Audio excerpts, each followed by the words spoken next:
We're going to talk about another huge application of plasma, which I think is less well known, but perhaps even more important to the next 50 years of technology that we need to develop. About 50% of the steps in manufacturing of microchip in your smartphone are made by plasma. AI, they need better chips, right? Better chips need better plasma chemistry. A lot of innovation is necessary to leapfrog the existing technologies, find other paths. We looked at all the technologies out there today and we're like, okay, but these cannot make the layers that are going to be needed in the next 5 to 10 years in next-gen semiconductors. Why don't we just build our own? Now is the time because the market is exploding. We need this innovation and we need to have it here in the US and own it.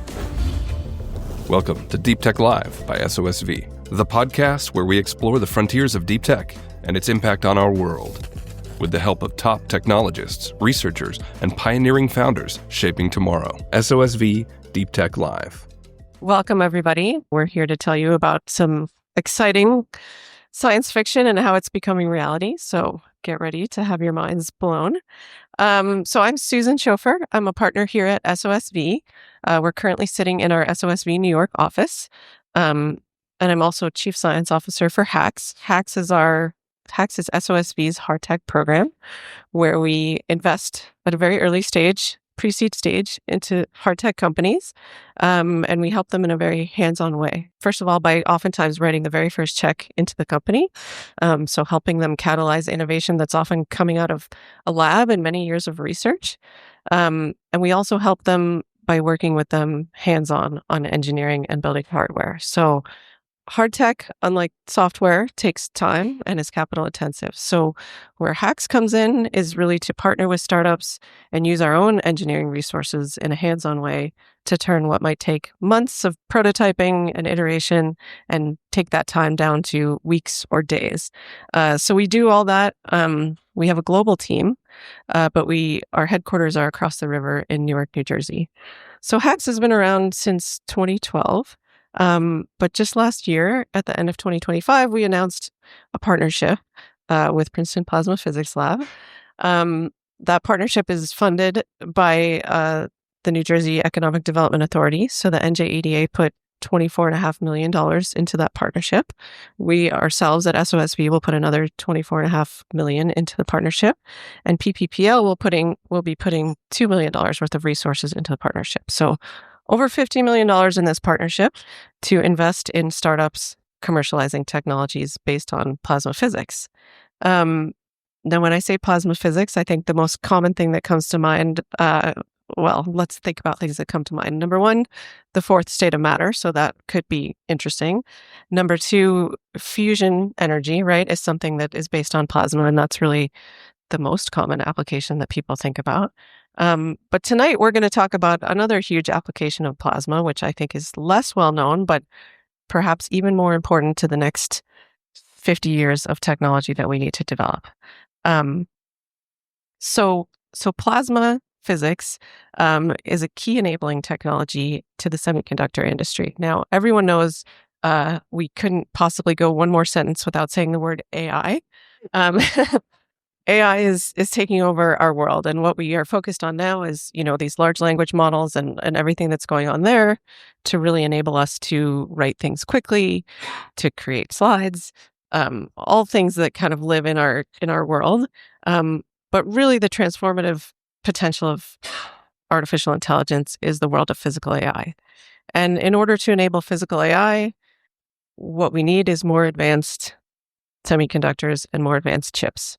And that's really because those are the picks and shovels and the infrastructure that underlies physical AI in order to have these advanced sensors and the compute power and not drain every bit of energy out of the world. And so that's really what's coming next. And we need to invest into the future of these chips. Plasma technology plays a huge role today in semiconductor fabrication and materials. We've assembled a real expert panel here who will introduce themselves in a moment, but they come from, years of experience within the industry, years of experience on the cutting edge of research with plasma physics, as well as, leading innovators in the space. So we're going to dive into that topic. So we'll be launching what we're calling Plasma Forge, this new collaboration with PPPL. The site is being built as we speak out in Princeton, New Jersey. Alongside that, we'll be raising a Forge fund.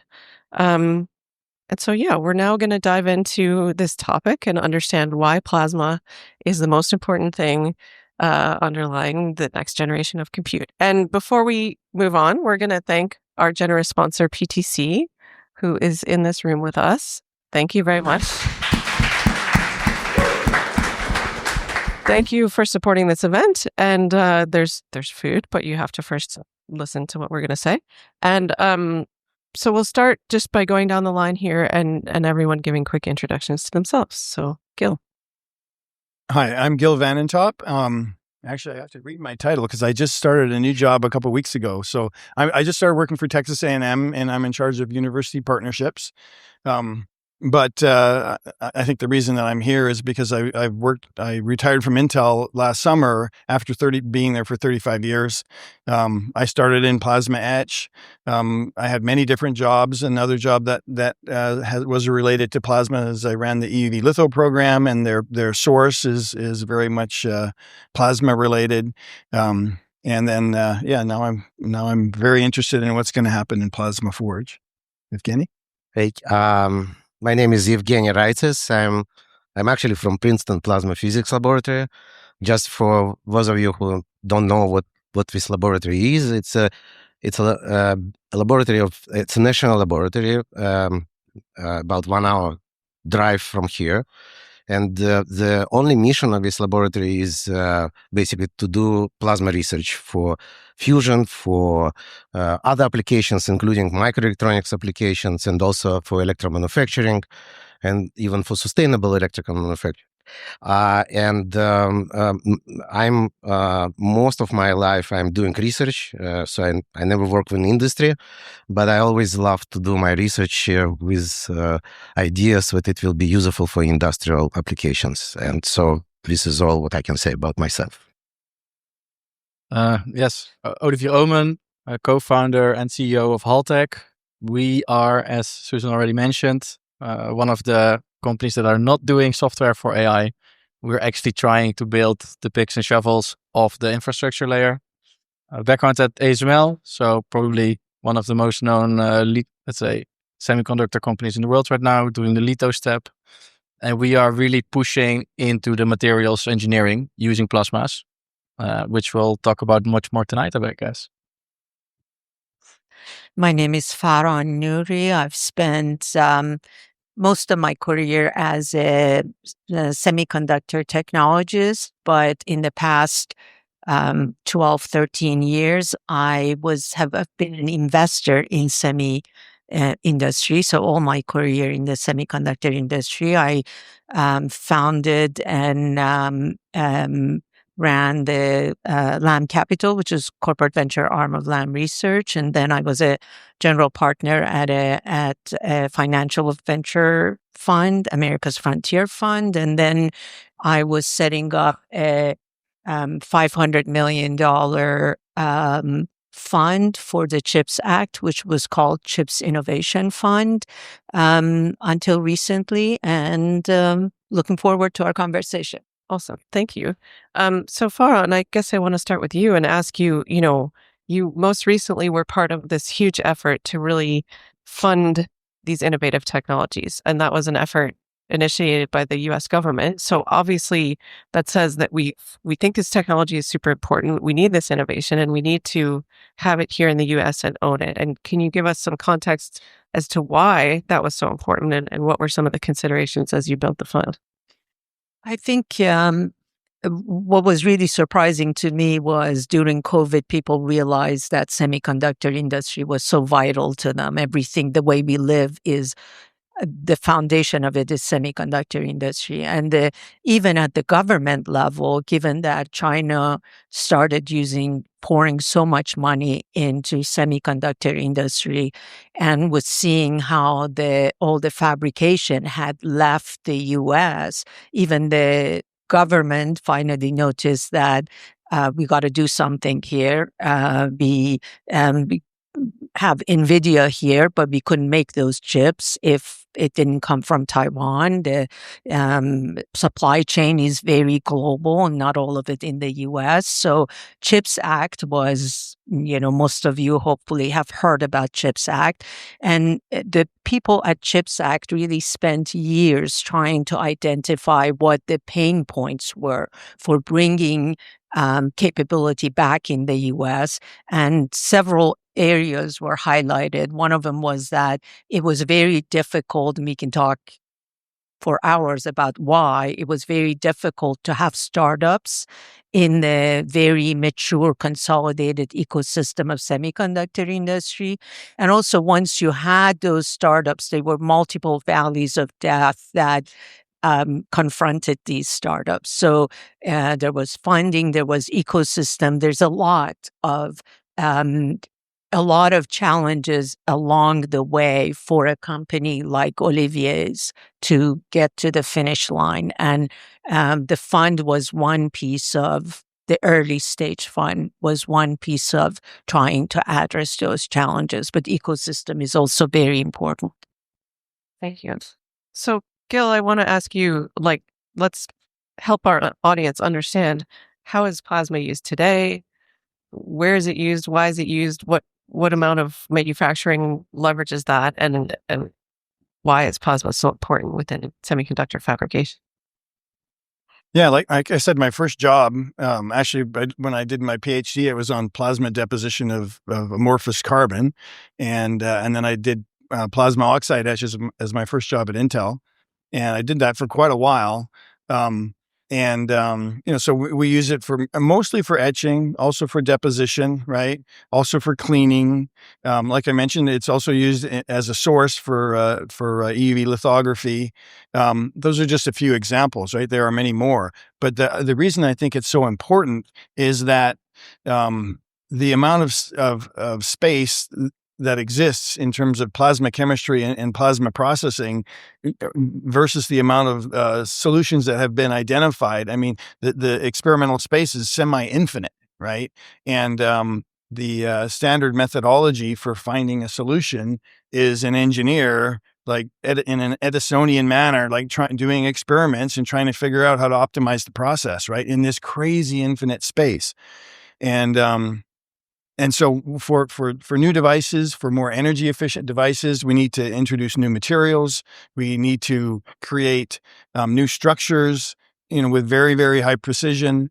Many of these structures that need to be built can't be done with wet chemistry, can't be done with traditional gas phase chemistry. You really need to use plasma chemistry to create some of these structures, but we can't do it with the ordinary methods of the past, right? There's just too much space. So somehow we have to build our AI capability to assist us to do more efficient exploration in the plasma space. And I think it's kind of interesting because AI, they need better chips, right? Better chips need better plasma chemistry, right? Well, we in order to get better plasma chemistry, we need better AI and to make better use of AI. So it's kind of a virtuous cycle in terms of what you need to do. So I guess that's my answer, is like, there's all this unexplored space. We need to find all these solutions that are in there, but the solution density is extremely low. And then we have to embrace AI. And actually you need to, one of the big problems with using AI for plasma chemistry is there's not enough data. Because, it's just a bunch of engineers that have done a bunch of experiments, haven't really documented it, haven't really shared it, right? Even if they did, it's not standardized, right? So somehow we have to create a database that we can train the AI on and then use the AI for predictive capability.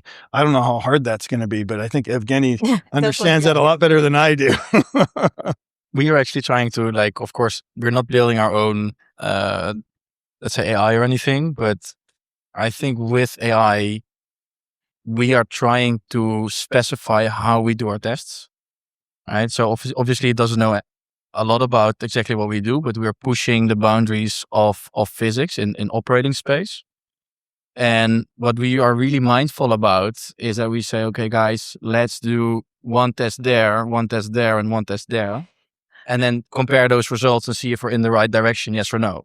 And this is what we use AI for. and you see that your cycles of experiments, I mean, it's hardware, so it's always long, but you shorten them quite a lot. And now in maybe 1 month in the lab, we can actually already push out a proper new molecular structure, for example, right? And that's already one step in the right direction to actually making those materials and making those layers that are needed for the next generation of semiconductor chips. So I really see what you're saying there. So you're actually, you're creating the databases for your very specific space, and then being able to apply AI. Yeah. But the industry needs a broad solution, right? So it's different. All startup companies have to do what you're doing, and then somehow share the data, so that we have a more universal database of this. This is of course also very difficult because if you start to collaborate between fabs, for example, right? This is also like knowledge they don't want to share. Right. This is what we see a lot in talks with our fabs, with our potential partners, is they don't want to share the materials that they're looking for, right? They know exactly what needs to happen, but they don't want to share. Very competitive. It's very competitive, and this is their knowledge. Yeah. So what we are doing actually is we're saying, hey guys, just give us a proxy for the material that you want. Give us the molecular structure and something that looks like it. We'll do the deposition for you. We'll check our results, and then you can extrapolate whatever it is to see if it's interesting. And if it is, we can set up a proper NDA and then go further. I mean, I think the method you're talking about, Olivier, is super important in terms of just both parts are important, right? We need industry-wide to start to get a better data set, but it's probably a bit more realistic for companies to do it on whatever problem they're trying to solve. And if you can narrow it down to a certain set of criteria, hey, we're trying to improve on this trajectory with these types of materials, then you start to create a really powerful experimental engine in partnership with the data. But I want to take one step back because Evgeny, you explained to me why and how plasma can do things that wet chemistry cannot do. And now I'm a chemistry PhD and studied catalysis. So I'm, sad that wet chemistry, which is my baby, might not be the best. But I'm curious to hear more what you have to say about why is plasma so exciting and how does it compare to wet chemistry? Very good question. And first, I agree with all what was said before by my colleagues. So how many of, it's not one-on-one class on plasma physics, but how many of you knows what plasma is, apart from its fourth state of matter? Can you raise a hand? Not bad. That's actually not so many. More than the usual. So I have the right nerds in the room. So right. So basically, plasma, it's a fourth state of matter, but it's basically gas. The difference is ionized gas. So meaning you have not just atoms and molecules, but you have both atoms and molecules, but also you have ions and electrons. And ions, electrons were charged particles, so they're affected by electromagnetic fields, whatever it's purely electrostatic or magnetic or electromagnetic fields.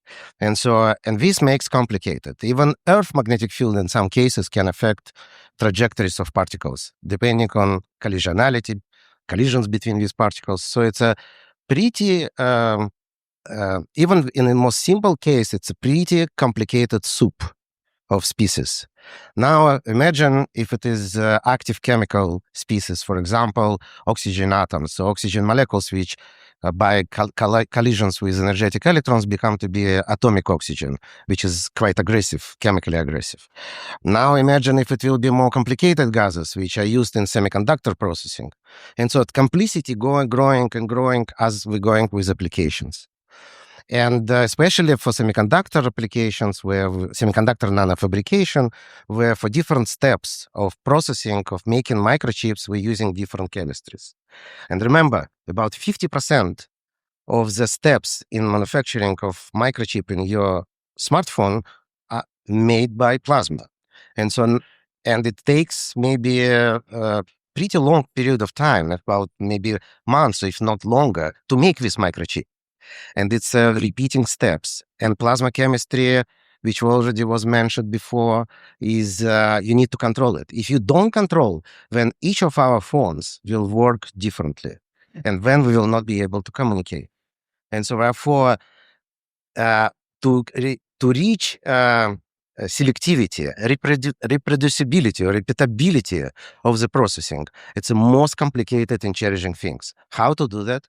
Well, in until now, basically, you could have a smart, experienced person like in your machine shop or your car shop repair, who could actually look at the plasma and say, okay, this is good or this is bad. Well, no, it's not exactly like that. You still have some computerized systems and etc. But now, as we're getting more computer power, we can, and of course, we have a theory of plasma, we have simulations of the plasma, we can actually simulate plasmas more and more. But it's also limited because, again, remember, we can simulate always up to certain level of completeness, self-consistency, and also some simulations which need to be done specifically for semiconductor nanofabrication may take months. And so just one case to simulate 1 month, it's not acceptable if you want to develop industry. So you need to develop reduced models. And if you want reduced models, they're working faster, but they're not accurate. And so to make them accurate, the powerful tool which came to our help is machine learning. Machine learning, and then after that, artificial intelligence. Machine learning allows us to choose the best kind of strategy to simplify, but at the same time, straighten the process and also to get the most accurate results. So yes, plasma making microchips for AI, microchips for computing. But when computing and AI help us to control the plasma. So therefore, the complicity is in a multi-phase nature of the plasma. But with the modern development in AI, control, machine learning, modeling, and of course, the fundamental is the plasma theory, we can actually start to handle it in a more consistent, more controllable way. Just to add a little bit to what you said, just to show you the complexity of what semiconductor industry faces. There are hundreds of these steps in each processing of a microchip, hundreds of plasma step processes, and the tools, like I was at Lam Research or Applied Materials, the tools are these complex machines with hundreds of sensors with different parameters that you need to optimize for just each of those steps. So when you say the experimental space is really infinitely large, it's really not much of an exaggeration. I mean, so what you're highlighting really is the complexity. I think we all understand the need to build all this infrastructure. And then I think what you're also highlighting is why now is the time, right? Now is the time because the market is exploding. And because if we want to address things like physical AI, we need this. But now is also the time because we have the expertise. That's why we're excited to partner with you at PPPL, right? Because, it's not just about trial and error and trying to use this technology, but it's about really leveraging it and tapping into the expertise and understanding at the theoretical level, translating that then into this data ML, machine learning, AI level, so that we actually can start to control some of these processes. So I want to ask you, Olivier, to tell us a bit more about what you're building. I know you previously were at ASML, as was your co-founder, and obviously ASML is a leader in this space, and so there must have been something you saw there that made you think, we have to start our own company and do something innovative and new. Yeah, that's exactly true. I started after my studies about physics, started to work at ASML as a researcher in the plasma department, and as hopefully a few of you know in the room, ASML is one of the most critical semiconductor companies in the world right now. And the reason is that they basically, without going into the tech, that they make the blueprint of every chip. So to make your chip, right, we just talked about it, you need a couple of 100 steps to get there. And in every layer of the chip, there is a blueprint. So you first make a layer, you add a blueprint on top, you make a second layer and add another blueprint on top. You do this 200-300 times. And then all of a sudden you have your whole chip stack, and that's what your chip's actually going to be used for. And while we were there, the only focus basically on the companies go, denser, right? Take Moore's law one step further, get more compute on the same size, push the technology of that blueprint closer and closer and more complex. And while we were there, we actually saw these new technologies being developed within ASML, right? We saw that we could go closer, we could go more complex, but none of the leading fabs was doing it. And that's also something you see now in sales of the machines. Their newest technologies are just not that widely adopted anymore. And we started to wonder actually why that is. And we realized that because of this boost in compute, chips are being pushed very far to the limits of what they're actually made for. And the blueprint, let's say the litho step, is no longer the issue today. The issue is the actual layers, so the materials that are used to make these chips. So that's actually how we started Haltech. We saw this and we thought, well, we looked at all the deposition technologies out there today and we're like, okay, but these fundamentally cannot make the layers that are going to be needed in the next 5 to 10 years in next gen semiconductors. So why don't we just build our own?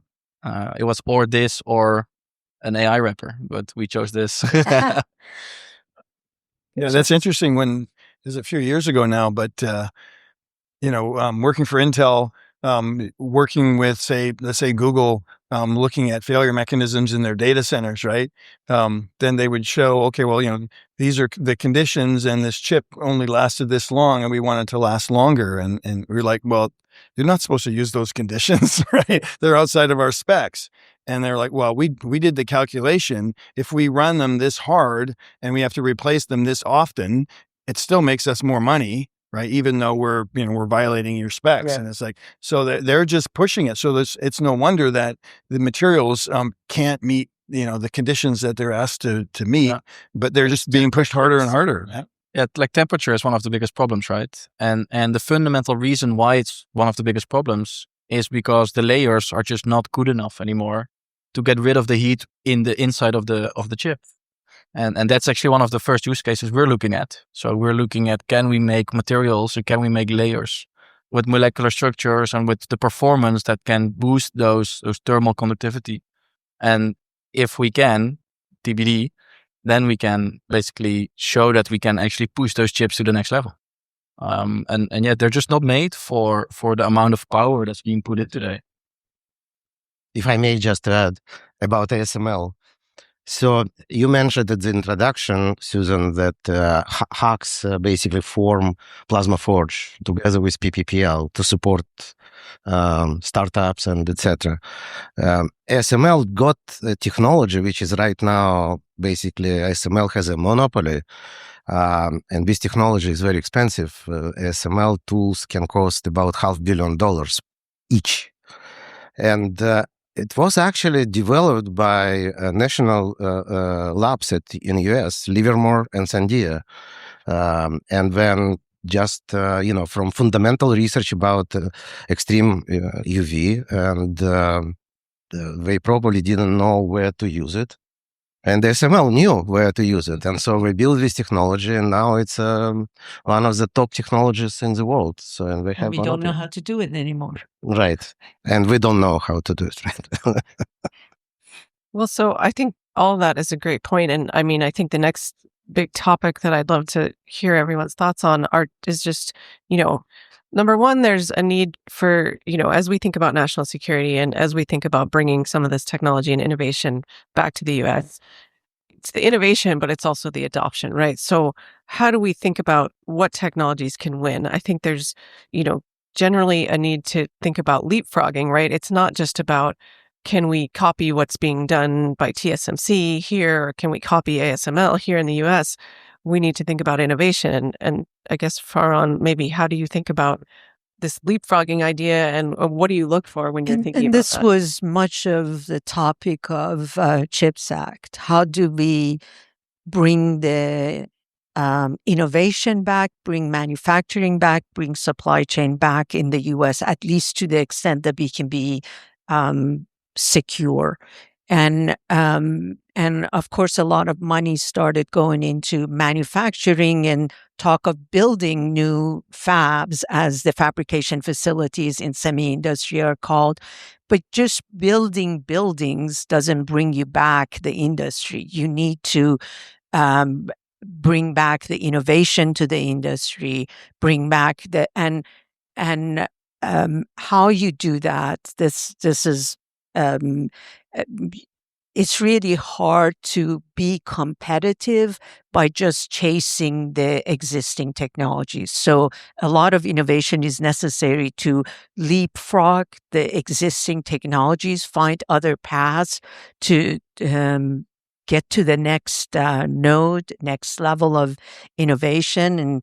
And with AI, there is so much innovation that's necessary to be able to meet the demands of the challenges of AI. And right now in the semi industry, we have a more dynamic startup community that we've ever had. But those startups are going to need very early stage funding, are going to need to have an ecosystem where they can experiment, because these experiments are extremely, especially in the hardware space, are extremely expensive and difficult to do. You need a place to do them. You need an ecosystem that supports it, and the subsequent funding. So it's a very difficult industry. These innovations need to be nurtured along the way to an exit. I actually fully agree with that.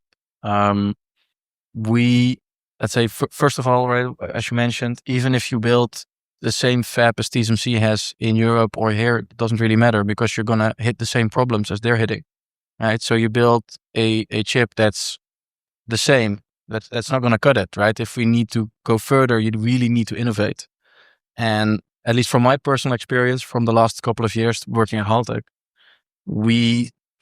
in the last year, actually, we really start to see a lot of inbound coming from leading fabs to the company.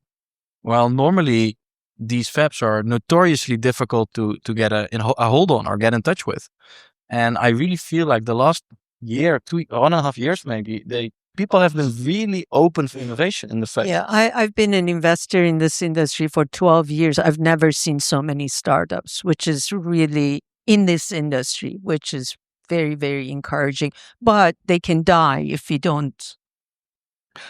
May I add a little bit? So in my opinion, the leapfrog will happen from the merger between fundamental research, fundamental science, and applied science.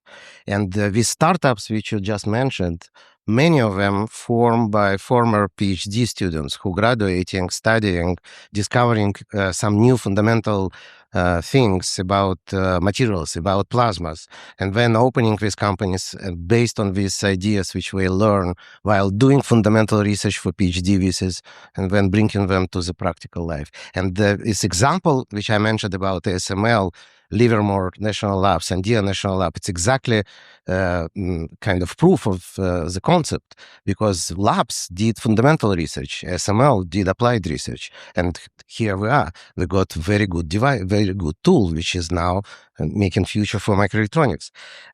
One of the examples of most of startups in nowadays, not most of, but many, it's materials, two-dimensional materials, which is a single atomic layer. For example, tungsten S2 or molybdenum disulfide. They are semiconductor materials. Can you imagine, like a almost single atomic layer, and you can build transistor out of it, and how many transistors can you put on wafer? And this is the point. Since we're going to AI, we need a lot of gigabytes of memory. And how to make it on a previous technology, which is based on 300 millimeter silicon wafer, which is a standard. So you need actually to increase density of microchips, or nanochips, which you're making it. And so to do it, you need to go to the smaller materials, smaller features, different architectures. And silicon, which is currently the most important material in semiconductor industry, is okay. It will stay forever, but it cannot handle everything what we need in order to make future of microelectronics demand, especially in AI, especially in memories, which we need for computers, for data centers, and et cetera, et cetera. I mean, I think you're talking about a few things that that are exactly what we need when we talk about leapfrogging, right? Like one is, how do we just make smaller materials that are able to have smaller architecture so that Moore's law cannot end, right? So that we can continue making things and fitting more into each chip. I mean, the other one is, Olivier, what you're saying about thermal management, right? So how do we get these chips to perform such that they're energy efficient, but also managing heat? And that's another thing that we need to do. I mean, any other sort of target performance that we should be thinking about when we say leapfrogging? Like certainly in other industries that we've invested in the manufacturing space, when we think about that, it's like, how do we automate this so that we can bring production and manufacturing back to the US? Because labor is going to be at a different price point here than in other countries. So that's one example there. But how do we think about some other targets or things that we really need to solve in order for this to be feasible and viable in the US? But now if we need actually to think, we have a single layers atoms or some new materials which have very good thermal properties, and we still have the same plasma which we used for how many years? For 40, 50, right? I don't know. I mean, plasma is what the sun is made of, right? It should not be the same plasma. It should be new plasma. And when there is a need in new plasma tools, new plasma approaches, new plasma strategies, how we will go to do it? By trial and error, it's not the way to go to do. So it means we need, again, machine learning, simulations, artificial intelligence, and trial and error still will be one of the ways which we will do in the lab, but it should be kind of more efficient, right? So perhaps the other big topic that I'd love to touch on is just kind of the ecosystem and maybe what we want to call a sandbox here, right? So I know where HAX plays and where the Plasma Forge will play is really in this early stage, right? So that is one valley of death, which is that innovation which exists in research labs doesn't necessarily translate out into the world and start to make an impact. But that's just one valley of death. So we exist to help fund those companies and support them, as I was saying before. But they need a lot more support, which we will continue to provide. But ultimately, we need to create the right ecosystem and the right sandbox. And as I think has been said, this industry is risk averse. The industry is massive, right? We're not going to be able to implement. People aren't just going to take innovation and test it out, right? Because they need to hit standards and meet certain production targets and all of that. So what pieces do we need to build in that sandbox? And maybe you have a perspective with your new role, and just in general with your experience. Yeah, and this is a tough question. I mean, because we asked it 5-6 years ago, and the industry came back with an answer, and the answer was really, well, we need facilities, we need infrastructure so that, startups can demonstrate their prototype, but they need help in terms of scaling it, building a more complex tool, reducing risk. I mean, we have a lot of different places across the country that aren't quite what we need, right? New York Creates has a pretty specific and pretty advanced facility, but it's not end-to-end manufacturing, right? I mean, I just joined the Texas A&M Semiconductor Institute. We got some money from the state of Texas. We're going to stand up a capability, but again, it's not going to be a fab. That's too expensive, right? So I don't know what the answer is right now. I think we somehow have to sort of step up our collaboration game and maybe, take a good assessment of what resources exist across the country, and then maybe organize them a little more independently. I'm just sort of shooting from the hip here, right? Because we don't really have it. I mean, the closest thing is IMEC, and that's, I mean, they can go end to end, but still their ability to fabricate competitive devices it does not compare with industry, right? Yeah. And industry is always frustrated when they're trying to build stuff there. So we don't really have it. And, NY Creates, I think, is the closest thing, like you said, to full end to end, but we don't have that anywhere in the country. And that's a problem for startups. And there are, we talked about multiple values of death, and also the industrial policy is very important too. Private-public partnership is very important because this industry is very massive and capital intensive. and very difficult to do startups because, like Susan was saying, it's very risk averse because risk has a really big penalty. When you have thousands of steps to get a microchip out, you can't have any of them go wrong or you just throw that out. It's very expensive to make mistakes. So that's why companies don't like to play with startups. That's risky. And that's why we need alternate routes to get to maturity. And I think government has a big role to play. But I mean, that was kind of a negative answer.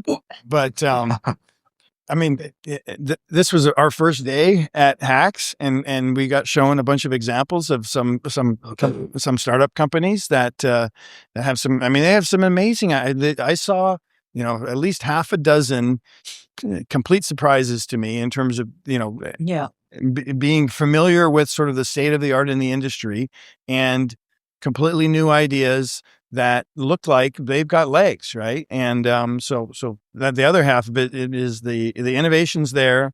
The ecosystem is maybe not completely there, but the beginning of the ecosystem certainly is. And I thought it looked really encouraging today. The question I have is on the industry side, right? I mean, it's certainly, like you're saying, it needs government support because this is massive. It's a heavy lift what we need to do, right? But we need to do it because we literally need the innovation to be able to fulfill on the promise of what AI can do for us. And then we also need it for all these other reasons, national security, et cetera. I guess on the industry side, what have you seen that's worked in terms of trying to adopt new technologies? Like, how can industry set themselves up best? Who does that best, perhaps in the existing incumbent space? How do they create the right framework to be able to start to see innovation and then perhaps create a path to adopt it? So I feel like, from my own experience at least, that what I mentioned earlier in the last couple of years, these fabs, these bigger semicon incumbents, they really start to be more open to innovation, right? So they're kind of trying to create their own sandbox in their company. And I think that's crucial to actually get your technology out there, right? So where probably 5 or 10 years ago, if you would start a semiconductor company, it probably was hopeless.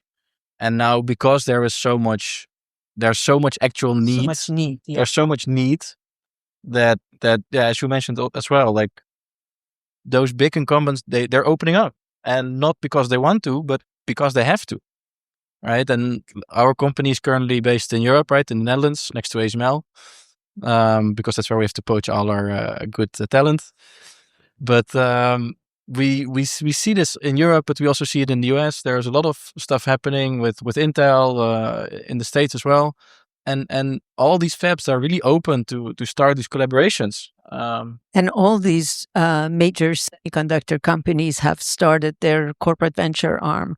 And I was listening to Lip-Bu Tan at another conference last week, and he talked about why, when he became a CEO, he kept Intel Capital instead of spinning it out, because how important the startup community was going to be to Intel, because he wanted to have sight into what was happening outside of research that Intel was doing itself. I mean, it's a competitive advantage if you can find a way to actually source and actually integrate innovation, right? And it's going to be more and more important to big corporates as well.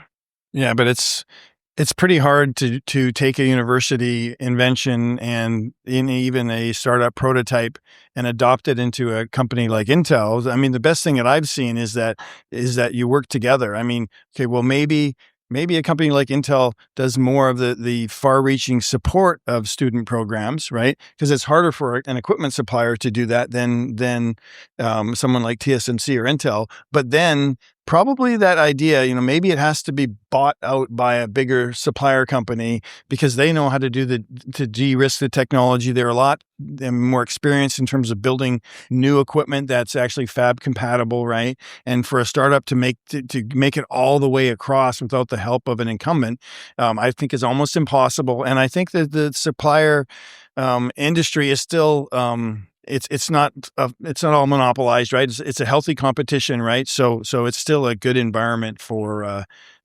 crossing some of these multiple valleys. Right. So they kind of play the middle layer because the innovators need to innovate, but the suppliers are the trusted suppliers. So it's about getting integrated into them as your chance at then getting into the industry. Yeah, because, Intel is not going to put a startup tool into their manufacturing. Yeah. Sorry, but No, you're completely right. Now, this is also right. Like, we cannot just build a tool and then just knock on the door and be like, guys, we built something amazing. Even if it was amazing, we don't have the credibility, right? We're just a startup, figured out something new.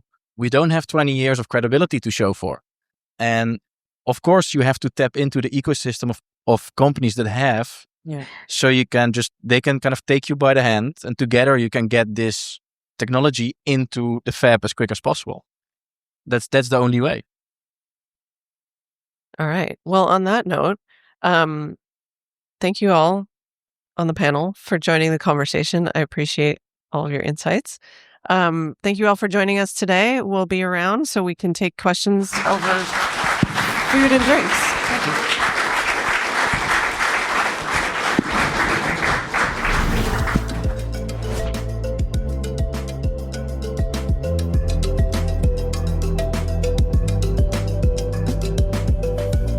SOSV Deep Tech Live.